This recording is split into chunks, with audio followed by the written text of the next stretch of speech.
Annyeonghaseyo, welcome and welcome back to Momoverse.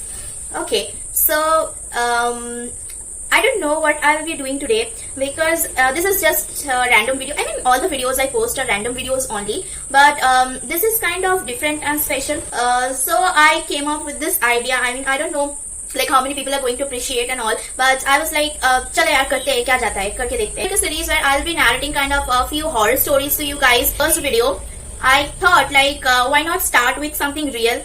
I am basically a non-believer in ghosts and all. I don't believe in all those stuff because those who know me closely already know that I don't believe in all those things. Everybody out there have experienced something or the other in their life. So I thought like why not just narrate something that I have experienced in my life. Okay, so honestly I don't know what I'm going to tell is something scary or not. I don't know. Moreover, my face is so funny that I don't know if I can make it scarier, but I'm gonna try. Okay, and I'm gonna say a story which is based on my life, which I have faced in my life, and this is something totally true. This is not anything fake. I am not faking anything. Whatever I'm gonna tell is absolutely based on a true incident which happened with me. So I generally stay aloof from all this stuff. I don't share all these things with not even with my friends. But I was not getting any content. Okay, I don't know what I was supposed to do, but I had to upload something on my YouTube channel, so I thought like why don't I start with something like this. Like I can read out stories, not my stories because I don't have a lot of stories that I can share with you, but I thought like this is the first video which I'm going to upload on this series, so let's start with something real. So this is a story when I was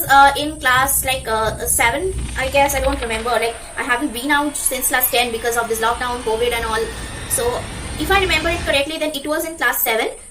So we, like our family, which consists of me, my dad and my mom of course, we planned a trip to Mukutmanipur. I don't know if you guys have heard this name or not. This is like a hill station which is near Purulia or something.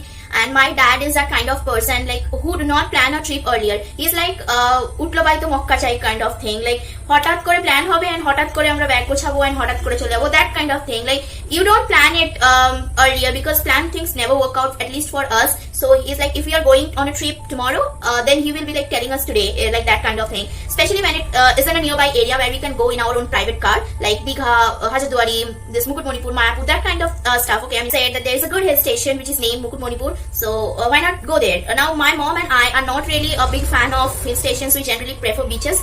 But then we were like, yaar, chete to kono khoti nahi, like jate hai na, kya jata hai. So we started packing our things. We packed our stuff and we went on our private car. So my dad was the one who was driving, of course, and it was a small family of 3 members. That is me, my dad, and myself. Okay, so we set out early in the morning. We set out early in the morning and we reached there by, I guess, like 10 or something. Like I don't remember exactly the time. It's not very far, so it was in class 7. There aren't a lot of hotels. Okay, it is a place, like it is a hill station. It is a very beautiful place. You can see dams and a lot of things like forests and all. A lot of things are there, but resorts and all, they are in a very few quantities. Okay, like there are not many resorts, so our reservation was pre-made. So we went there and we checked in the hotel. So the first thing, the hotel, it was magnificent, it was very beautiful, but I really felt like something was off with that place. Okay, I mean, it was not like the usual hotels we go to.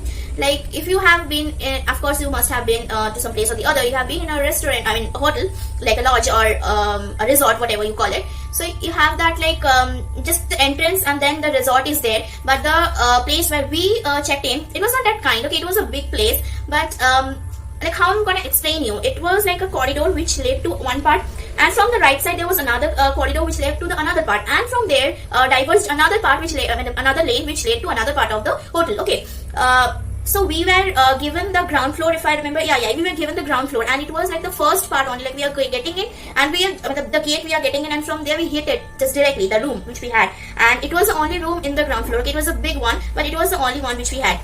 And the room was like very good. It was beautiful and everything was perfect except one thing, that the door was like, it was so fragile. If a grown-up man like our dad or someone would just kick it once or twice, it would fall down. Like that kind of door it was. He would just go and do the formalities or something, I don't know. So he went, and me and my mom was there inside the resort, like in the hotel.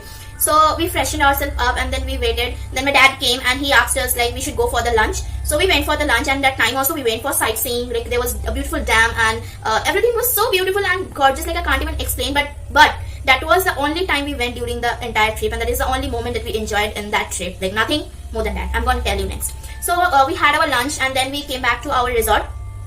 and everything was going perfect by then. After that, it was almost night, and we decided that for our dinner we will be having it in the hotel itself, because in that place there were not big restaurants which we can go to, and the ones they were kind of far away from the main location where we were staying. And in a hill station, like those kind of places, dacoits and thieves, they are like, it's a common thing in there. So my dad didn't want to take any risk, so he already ordered it in the hotel itself, that we will be having our dinner in the hotel.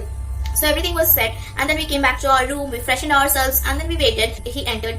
So in a hill station, firstly, very important thing which I forgot to say, that it was in the winter time. Okay, so you understand, right? In a hill station, fog is very common. Like everywhere there was fog because of the winter. And it was very cold too. In a hill station, it's of course it will be cold. So the person came in with the food, and like I was a bit, I didn't get a good vibe from the person who came to get the food. He was like dressed up as if he came from Siberia or something. Like I don't know how to express it. He wore so much amount of clothes. Like, it was not even that much amount of cold there, but he was like wearing 4 or 6 layers of clothing, so whatever. That was his personal choice. So he came in, and he gave us the food, and then he just was about to walk away. My dad stopped him, asking that there were just 2 pillows and 2 blankets, but we were 3 people, so we needed another pillow and a blanket. So my dad asked for 2 more pillows and a blanket from that person, and he did not say anything. He just went, and after some time he came back with the pillow and the blankets, and he gave it to us. So okay, fine, we were fine with everything. We had our dinner.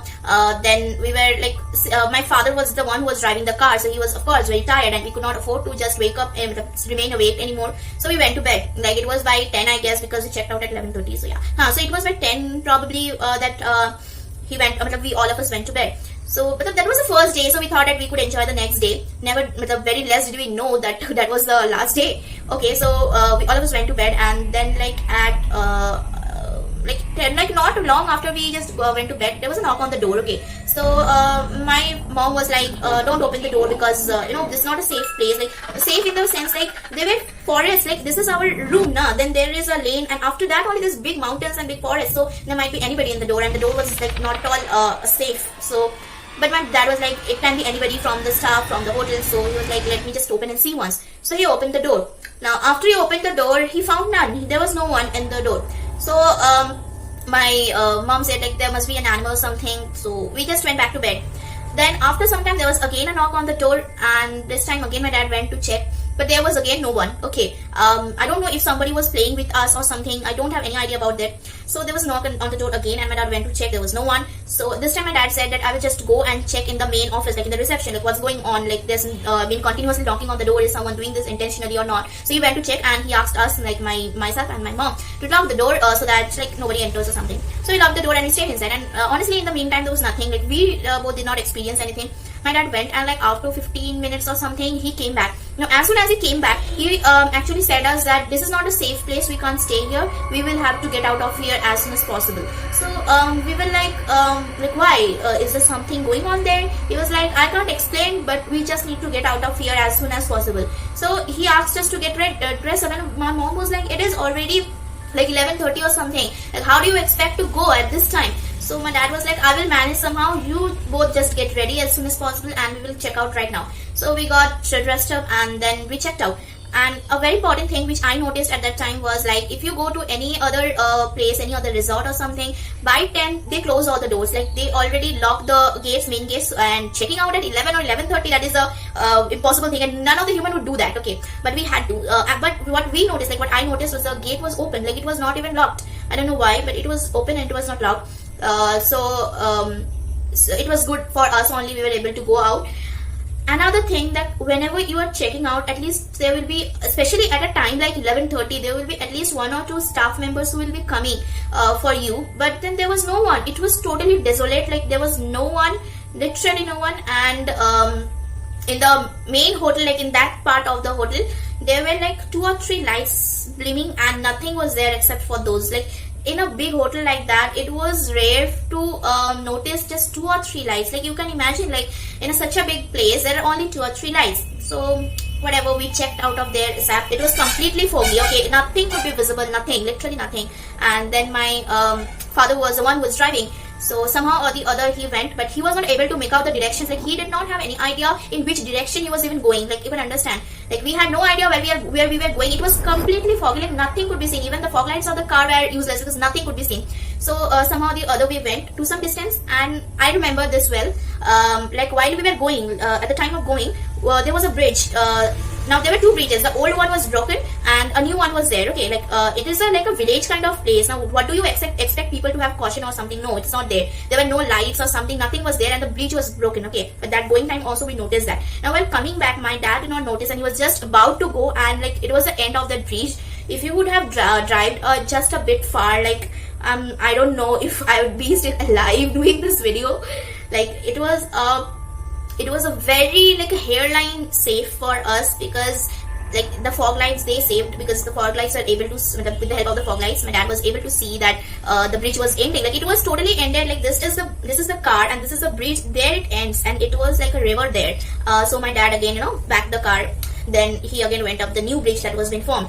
And then after that, like as I said, the directions, he had no idea of directions, but my dad is very good with directions. Like once he goes in one way, he never forgets the way. So he was good with directions. It was a good luck for us. Now my dad actually found out a lorry or a truck that was going, and he actually followed that truck out to some extent till my dad was able to make out the directions. And then after that, even in the fog, my dad drove and we reached home ultimately safe. So like we started early in the morning, we reached there, we went for lunch, we had sightseeing, we came back, and by night we were like, we have to come back. It was the most worst and the shortest journey of my life. Like it was the worst trip. I cannot forget that. And about the incident that happened in the resort, I'm not sure. That I already said I don't believe in all such stuff, and it is possible like there was someone who was toying with us, like they had some ulterior motives. I'm not sure of that. But whenever we ask my father, like what did he talk in the reception, he never replies. Like we are like, if they were having some ulterior motive, you can say us, like we are not gonna go and catch them or something. But he just avoids the topic. I don't know what he talked in there, what he did see or what he did do. I don't have any idea. But a place like that was not at all safe. Like I'm not saying the place wasn't beautiful, it was really a beautiful place, but the experience we had there was not at all pleasing. Okay guys, so that's it for my today's story. I'm sorry if I bored you with it, and I already said that I don't believe in such stuff, and I said that it may be possible that they were having some kind of ulterior motive, and it was nothing that what I'm saying about, like you understand. But that was one of the things that I experienced in my life. There's a very less amount of such stuff that I experienced in my life, and it was one of them. Like people are having like 7 or 8 incidents, ghostly incidents. I don't have. Maybe ghosts are afraid of me. So that was one of the incidents that happened with me, and I shared it with you. If I feel like I should be sharing something else also, I will do it in my next video, or I will be reading out more scary or real life stories from other people, so that you feel like enjoyment. Moreover, I look like an Annabelle already, don't I? Like I just need to tie my hair like this. Like I need to braid it and then tie it, and I would be a perfect Annabelle. So that's it for my today's video. I'll see you guys in my next video. Till then, stay safe, stay in your homes. Don't just get out without any necessity, like otherwise a ghost will catch you. And I was and you know like how much I love you. Yes, I love you guys. I'll see you guys in my next video. Ta-da, bye bye, stay safe. I'm exhausted.